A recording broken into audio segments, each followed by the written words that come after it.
কোনো আসল 3 বছরের সুদ আসলে 5500 টাকা হয়।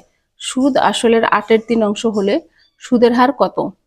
তো ধরি আসল হচ্ছে 8 টাকা, তাহলে সুদ কত হবে? 8 এর মানে আসলের 8-এর 3 অংশ, তার মানে 8 8 কাটাকাটি যায়, 3 টাকা হচ্ছে সুদ। তাহলে সুদ আসল কত হবে? এই কথা অনুসারে 8 টাকা আসল, 3 টাকা হচ্ছে সুদ, তার মানে মোট 11 টাকা সুদ আসল। তো আমরা লিখতে পারি যে সুদ আসল 11 টাকা হলে আসল হচ্ছে সুদ কত? 3 টাকা। সুদ আসল 1 টাকা হলে কত হবে? 3/11 টাকা। সুদ আসল যদি 5500 টাকা হয় তখন কত হবে? 3/11 গুণন 5500 উপরে।